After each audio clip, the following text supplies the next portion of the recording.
नमस्कार। Singapore event में कुछ ऐसे लोग आए थे जो सिर्फ मुझे पैसा बोलता है ऐसे जानते हैं। वे पैसा बोलता है कि सब्सक्राइबर्स हैं। मुझे बहुत खुशी हुआ। अगली इवेंट मैं अबू धाबी में कर रहा हूँ। जो भी एमिरेट्स में रहते हैं और पैसा बोलता है कि सब्सक्राइबर्स हैं और मुझे मिलना चाहते हैं, मैं उनसे मिलने के लिए तैयार हूँ और खुश भी हो जाऊँगा। अगर इनफ लोग आते हैं तो हम सेपरेटली इंग्लिश या हिंदी में इवेंट करेंगे। अगर आप मुझसे मिलना चाहते हैं अबू धाबी में तो नीचे दिए व्हाट्सएप नंबर या ईमेल में मुझसे संपर्क करें। मेरे टीम से कोई आपसे संपर्क करेगा। नमस्कार, फिर पैसा बोलता है में आपका स्वागत है। मैं आनंद श्रीनिवासन। आज निफ्टी पॉजिटिव खुली, 40 पॉइंट ऊपर खुली थी। निफ्टी बैंक 170 पॉइंट खुली थी ऊपर। उसके बाद मार्केट में करेक्शन हुई, सेंसेक्स नेगेटिव गई, निफ्टी फ्लैट ट्रेड हो रही थी। लेकिन जब मैं 11:15 बजे आपसे बात करने के लिए तैयार हो रहा था तो 17 पॉइंट ऊपर थी निफ्टी और 50 पॉइंट ऊपर थी सेंसेक्स। सो मार्केट नीचे ऊपर जा रही है। अभी क्या होगा इसके बारे में कोई निश्चय से बोल नहीं सकता, लेकिन ऊपर कैप है। जब ऊपर जाती है तो एफआईआई पैसा बाहर निकलेंगे। बहुत नीचे आ गई तो domestic institutional investors mutual funds खरीदे हैं। इस महीने में अब तक एफआईआई पॉजिटिव हैं, लेकिन वैल्यूएशंस बहुत स्ट्रेच्ड हैं। हमारे पेटा के लिस्ट में भी कुछ ऐसे स्टॉक्स हैं जिनकी वैल्यूएशंस बहुत स्ट्रेच्ड हैं।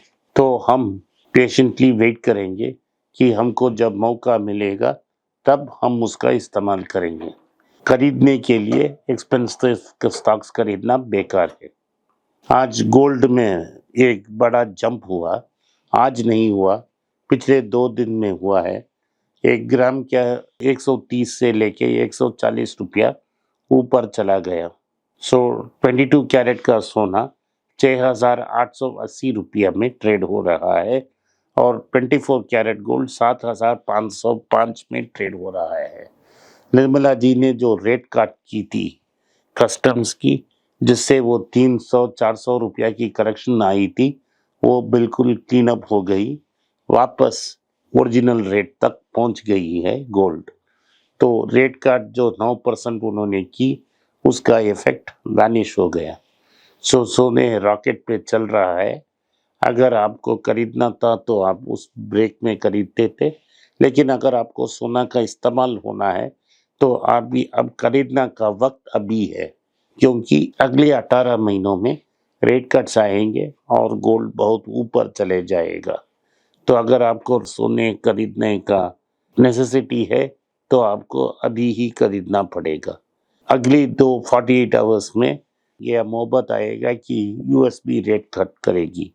अगर ये 0.5 का रेट कट है तो गोल्ड 22 कैरेट भी 7,000 तक पहुंच सकती है। लेकिन अगर वो 0.25 है तो गोल्ड फ्लैट या मार्जिनली अप हो सकती है। लेकिन गोल्ड निरंतर ऊपर जाएगा, इसमें मुझे कोई संदेह नहीं है।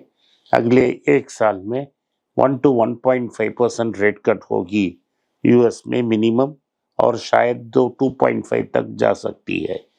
तो अगर 2% का रेट कट आया तो $1,000 पर आउंस ये गोल्ड का रेट जा सकता है। 8,000 से लेके 8,500 तक गोल्ड जा सकता है।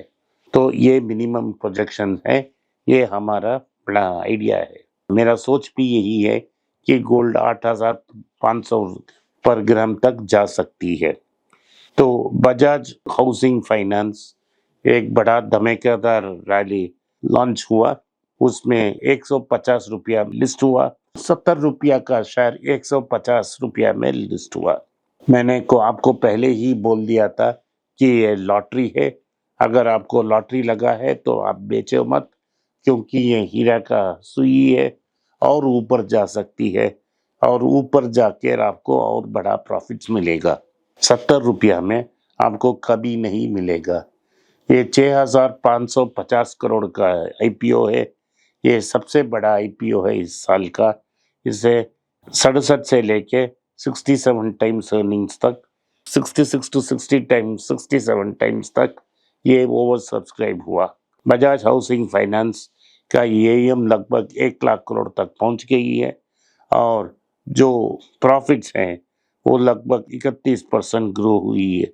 एईएम 31% ग्रो हुई है और प्रॉफिट्स 56% ग्रो हुई है।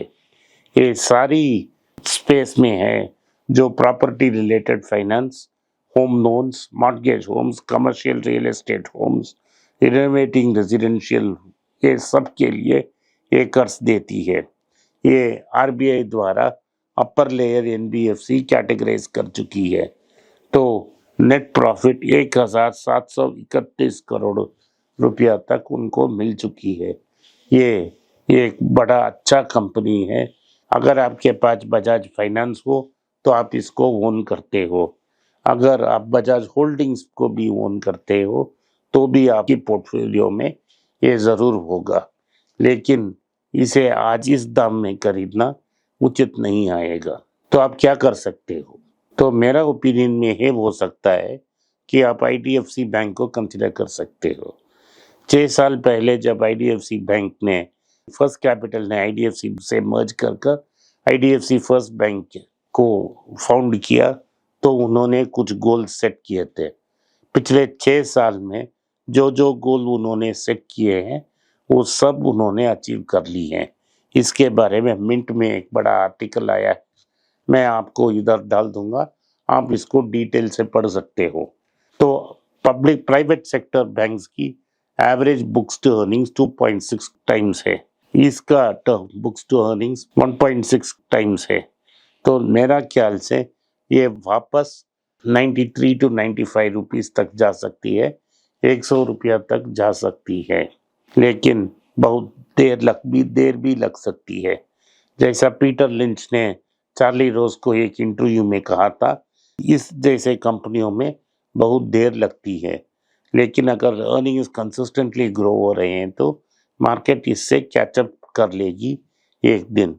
तो अगर आपको बजाज हाउसिंग फाइनेंस लेना है उसके बदले आप इन आईडीएफसी फर्स्ट को कंसिडर कर सकते हो।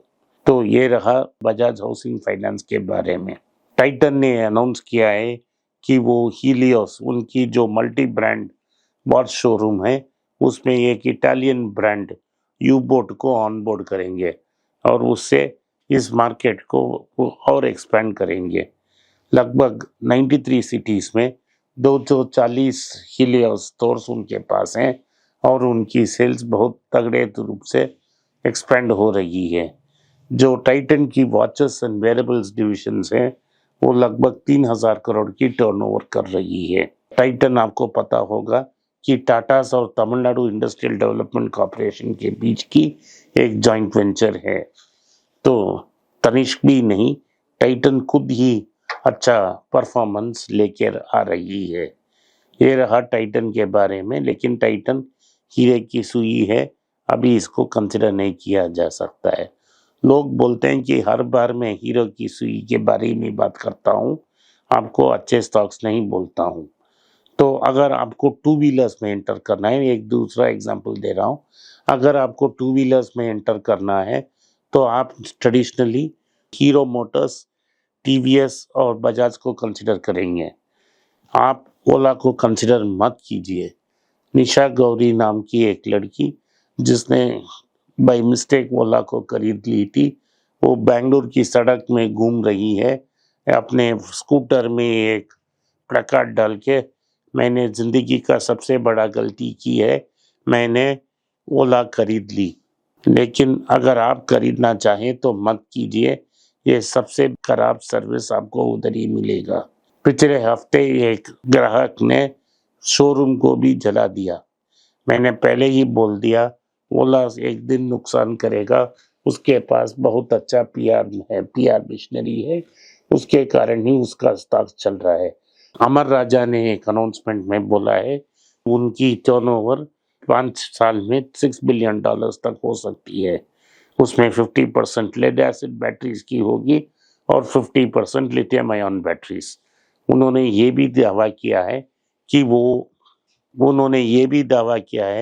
वो एक्सपोर्ट मार्केट में कंसंट्रेट करेंगे अभी उनकी टर्नओवर 25% तक एक्सपोर्ट से आ सकती है। इसके लिए वो इनऑर्गेनिक रूट भी ले सकते हैं। इनऑर्गेनिक रूट का मतलब ये है कि वो एक एक्विजिशन को भी कंसिडर कर सकते हैं। वो एक्विजिशन मिड साइज कंपनी होगी। इस कंपनी का पी रेशियो लगभग 28 तक पहुंच गई है। टैड बिट एक्सपेंसिव है, आप इसको इस रेट में कंसिडर मत करें। लेकिन आपको जिद है कि आपको कंसिडर करना है तो आप ये क्या दो कंसिडर करें, जैसे चाय पानी के खर्चा के लिए। गोल्ड कंसिडर करना मत भूलिए, क्योंकि अगले 15 महीने में 15 से 20% तक गोल्ड का दाम बढ़ सकता है।